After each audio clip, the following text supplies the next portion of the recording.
So in this question we have to find the correct match between item 1 and item 2. Item 1 is starting material, item 2 is reagent for the preparation of benzaldehyde.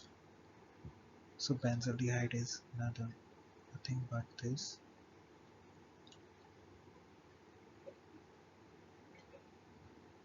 So this is benzaldehyde. So in benzene, what we add to get this benzaldehyde? So in benzene we will add CO, HCl and AlCl3 to get benzaldehyde. So in benzonitrile, we will add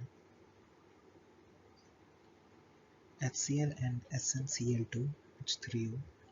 We will get benzaldehyde by a Stephen reaction. And in benzoyl chloride, we will add H2PDBaSO4 and quinol, which is Rosenmund reduction, to get benzaldehyde. So the correct option is first. So here is benzene. We will add this reagent and we will get benzaldehyde. So in benzonitrile we will add SnCl2 plus HCl and we will get this. And in benzoyl chloride we will add this and we will get this by Rosenmund reduction.